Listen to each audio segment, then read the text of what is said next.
कुमार साहू उद्देश्य ट्यूशन की इस YouTube चैनल में आपका एक बार फिर से स्वागत है। आज हम देखेंगे कक्षा 12वीं का रोकड़ प्रवाह विवरण। रोकड़ प्रवाह विवरण चैप्टर से हमने 3 इंपॉर्टेंट प्रश्न निकाले थे बोर्ड एग्जाम के लिए, उसका हम 2 प्रश्न बना दिए हैं। आज हम बनाएंगे उसका प्रश्न क्रमांक कितना बनाएंगे, 3 बनाएंगे, जो बोर्ड एग्जाम में आने वाले सिलेक्टेड प्रश्न है। इन्हीं में से किसी एक को पूछा जाएगा या इससे रिलेटेड ही प्रश्न यहाँ पर दिए जाएंगे। तो बहुत ही इंपॉर्टेंट वीडियो है ये वाला प्रश्न क्रमांक 3 का, और प्रश्न क्रमांक 3 बहुत इंपॉर्टेंट भी है। अभी तक हमने 2 प्रश्न बनाए थे यहाँ पर, ठीक है। आज हम देखेंगे रोकड़ प्रवाह विवरण का प्रश्न क्रमांक 3 देखेंगे, ठीक है। प्रश्न यहाँ पर हमने लिख दिए गए हैं, यहाँ बोर्ड में देखेंगे उसको। प्रश्न नंबर 3, निम्नलिखित सूचना से प्राप्त रोकड़ की गणना कीजिए, ठीक है। निम्नलिखित सूचना से प्रचलन से आय की गणना कीजिए। ये प्रश्न में हमारे पास टेबल दिया गया है, विवरण, राशि, विवरण। ये क्या था, गत वर्ष है, और 2002 क्या है हमारे पास, चालू वर्ष है। 2001 गत वर्ष है और 2002 हमारे पास क्या है, चालू वर्ष है, ठीक है। स्टॉक दिया है, देनदार दिया है, लेनदार दिया है, अदत्त व्यय है, उपार्जित आय है, देय बिल है, और क्या है, लाभ हानि। हमेशा की तरह क्या होता था, पहले लाभ को दे देते थे नीचे में, 25,000 रुपये वर्ष का लाभ हुआ या 50,000 वर्ष का लाभ हुआ, या तो यहाँ पर दिया जाता था, यहाँ पे क्या पे नीचे पे दिया जाता था। लेकिन इस प्रश्न में, प्रश्न क्रमांक 3 में लाभ हानि करके हमें दे दिया गया है। गत वर्ष में 80,000 रुपये दिया गया है, और 40 कितना, चालू वर्ष में हमें 2002 में कितना, 90,000 रुपये दिया गया है। तो सबसे पहले हमें संयोजन बनाना पड़ेगा, लाभ हानि संयोजन खाता बनाना पड़ेगा, ठीक है। इस प्रकार से चलिए अब इसे हम हल कर लेते हैं। तो यहाँ देख लेंगे, विवरण राशि करके कॉलम बनाएंगे, क्या निकालने के लिए, प्रचलन से कोष निकालने के लिए, ठीक है। उस कोष को हम कहाँ निकालेंगे, और लिखने के बाद यहाँ पर प्रचलन से प्राप्त कोष। तो इस पर जो कोष आएगा उसको हम यहाँ पर निकालना पड़ेगा, क्योंकि यहाँ पे हमें लाभ हानि खाता के रूप में उसको दिया गया है। पिछले प्रश्न में वैसे नहीं दिया जाता था, अलग से निकाल के देता था, इस कारण से इसमें क्या करेंगे, हमें निकालना पड़ेगा। तो यहाँ पे हम लिखते हैं, सबसे पहले यहाँ इस प्रकार से बॉक्स बना लेंगे, हम लोग फॉर्मेट बना लेंगे, तैयार कर लेंगे, लाभ हानि संयोजन खाता करके हेडिंग डालेंगे, ठीक है। तो यहाँ देख लेते हैं, सबसे पहले इसको लिखेंगे हम, ये क्या था, अंतिम शेष। हम उसे क्या लिखेंगे, अंतिम शेष, ठीक है। अंतिम शेष करके लिखेंगे आप लोग भी। कितना है हमारे पास, 90,000 रुपये। तो यहाँ पर लिख लीजिए 90,000 रुपये, ये लिख लीजिए 90,000 रुपये। और हमारा प्रारंभिक शेष क्या हुआ, 80,000 रुपये। तो उसे हम इस पक्ष में लिख लेते हैं, किसमें, क्रेडिट में। यहाँ लिखेंगे प्रारंभिक शेष। प्रारंभिक शेष कितना था हमारे पास, 80,000 रुपये, ठीक है। अब दोनों में कंपेयर करेंगे तो हमें पता चल जाएगा। तो क्या था हमारे पास, प्रचलन से प्राप्त कोष कितना हो जाएगा हमारे पास, प्रचलन से प्राप्त कोष, दोनों को घटाएंगे आपस में, तो क्या हो गया, प्रचलन से प्राप्त कोष हमें ज्ञात हो जाएगा। तो कितना आ गया यहाँ पर, 90,000 रुपये, ठीक है। तो प्रचलन से प्राप्त कोष कितना है हमारे पास, 90,000, जो उसे हम क्या कहते हैं, वर्ष का लाभ कहते हैं, ठीक है। अब दोनों को टोटल करेंगे, दोनों साइड क्या आ जाएगा, यहाँ पर 90,000 रुपये आ जाएगा, इस तरफ भी 90,000 रुपये आएगा, ठीक है। बैलेंस कर लिया हमने दोनों तरफ, ठीक है। तो इस प्रकार से बनेगा, प्रचलन से लाभ कितना है हमारे पास, 10,000 आ गया, ठीक है। अब इस लाभ को हम कहाँ पे लिखेंगे, ये देखिए यहाँ पर, जब हम प्रचलन से प्राप्त रोकड़ की करेंगे, ठीक है, रोकड़ प्रवाह विवरण में। तो यहाँ लिखेंगे प्रचलन से प्राप्त रोकड़, तो कितना आया था हमारे पास, ये 10,000 आया था। तो यहाँ पे हम कितना लिख लेंगे, यहाँ पर लिखेंगे 10,000 रुपये। सबसे पहले हमने लिख लिया लाभ को, जो वहां से निकाले थे लाभ हानि संयोजन खाता से।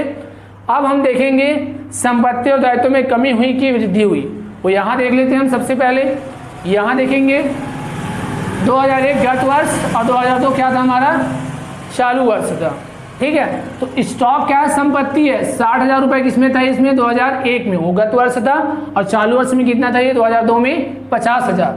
तो यहाँ पे क्या हुआ, 10,000 की कमी हो गई। स्टॉक में कितनी कमी हुई, 10,000 की। स्टॉक क्या है, हमारा संपत्ति है, तो यहाँ लिखेंगे चालू संपत्ति में कमी। तो यहाँ हम लिख देंगे स्टॉक, ठीक है। कितने कमी हुई हमारे पास, 10,000 की। तो यहाँ पर लिखेंगे हम, कितना लिख लेंगे, 10,000 रुपये लिख लेंगे। उसके बाद क्या था हमारे पास, देनदार था, देनदार 25,000 है गत वर्ष में, और चालू में कितना है, 23,000। फिर 2,000 की क्या हो गई, यहाँ पर कमी हो गई। तो यहाँ लिखेंगे देनदार, लिख लेंगे यहाँ पर, ठीक है। और कितने हज़ार की कमी हो गई हमारे पास, यहाँ पर हो गया 2,000 की क्या हो गई, यहाँ पर कमी हो, ठीक है। अब हम देखेंगे यहाँ पर देनदार तो हमने लिख लिया 2,000 रुपये।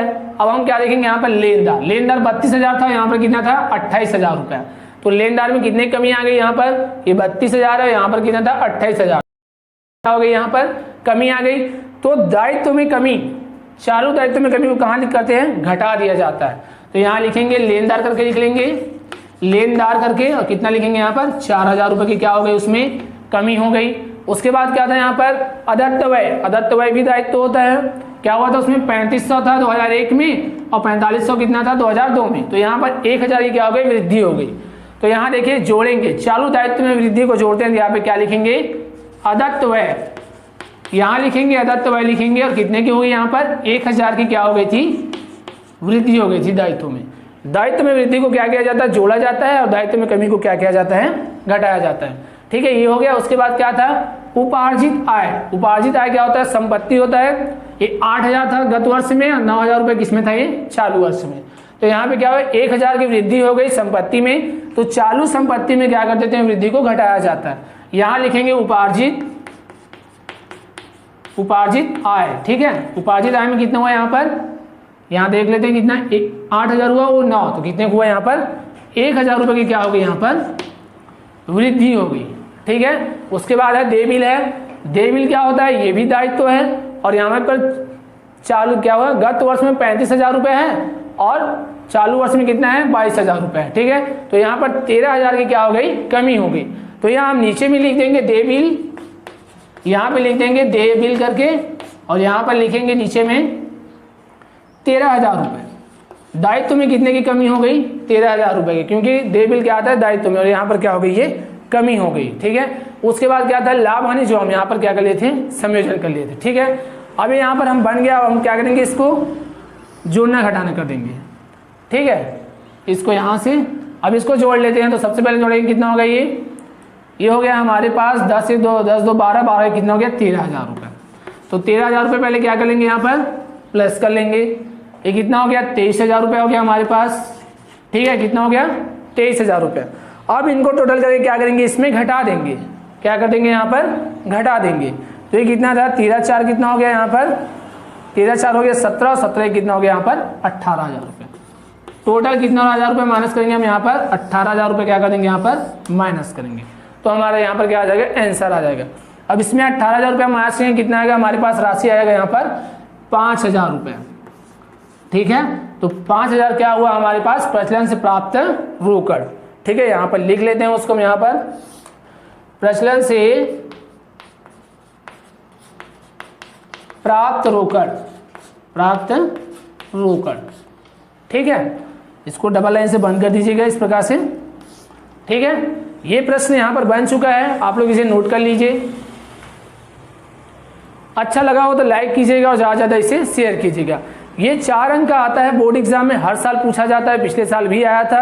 हमने अभी 3 प्रश्न बनाए हैं अभी तक, उसमें से एक प्रश्न जो 25,000 जिसका लाभ था वो वाला प्रश्न पिछले साल आया हुआ है। अब ये 2 प्रश्न और हैं, उनमें सबसे इंपॉर्टेंट था तीसरा नंबर प्रश्न हमारा सबसे इंपॉर्टेंट था, तो आप इसे जरूर नोट कीजिएगा। इसके साथ 4 अंक का थ्योरी भी दिया जाता है, मैं जो आप लोग को बता देता हूँ कौन कौन सा है। ये बुक में आपको आसानी से मिल जाएगा, आप इसका नोट्स बनाकर इसे तैयार जरूर कर लीजिएगा। ठीक है, पहला प्रश्न है हमारे इसमें, रोकड़ प्रवाह विवरण की सीमाएं लिखी। रोकड़ प्रवाह विवरण की क्या है, सीमाएं लिखे, कोई 4 लिखेंगे इसको भी। उसके बाद दूसरा प्रश्न है रोकड़ प्रवाह विवरण का महत्व। ठीक है, महत्व का भी क्या करेंगे, 4 पॉइंट तैयार कर लीजिएगा। उसके बाद है रोकड़ प्रवाह विवरण से अर्थ। ठीक है, रोकड़ प्रवाह विवरण का अर्थ क्या है, पैराग्राफ के रूप में दिया है बुक में, इसे देख लीजिएगा। उसके बाद है रोकड़ प्रवाह बनाने के 4 उद्देश्य। ठीक है, ये भी पॉइंट में दिया है, पॉइंट में भी इसको तैयार कर लीजिएगा। उसके बाद है रोकड़ प्रवाह विवरण की उपयोगिता लिखिए। ठीक है, उसकी क्या क्या उपयोगिता है उसको लिखिए बोल रहा है। तो ये 5 प्रश्न हैं, बुक में इसे विशेष रूप से दिया गया है, आप इसे नोट कीजिए, नोट्स बनाइए और विशेष रूप से तैयार कीजिए। इस चैप्टर से 8 अंक आपको मिलेगा, एक 4 अंक का ये प्रश्न आता है और उसका थ्योरी का प्रश्न आता है 4 अंक का। ठीक है, तो मिलते हैं हम नेक्स्ट चैप्टर के साथ। Thank you.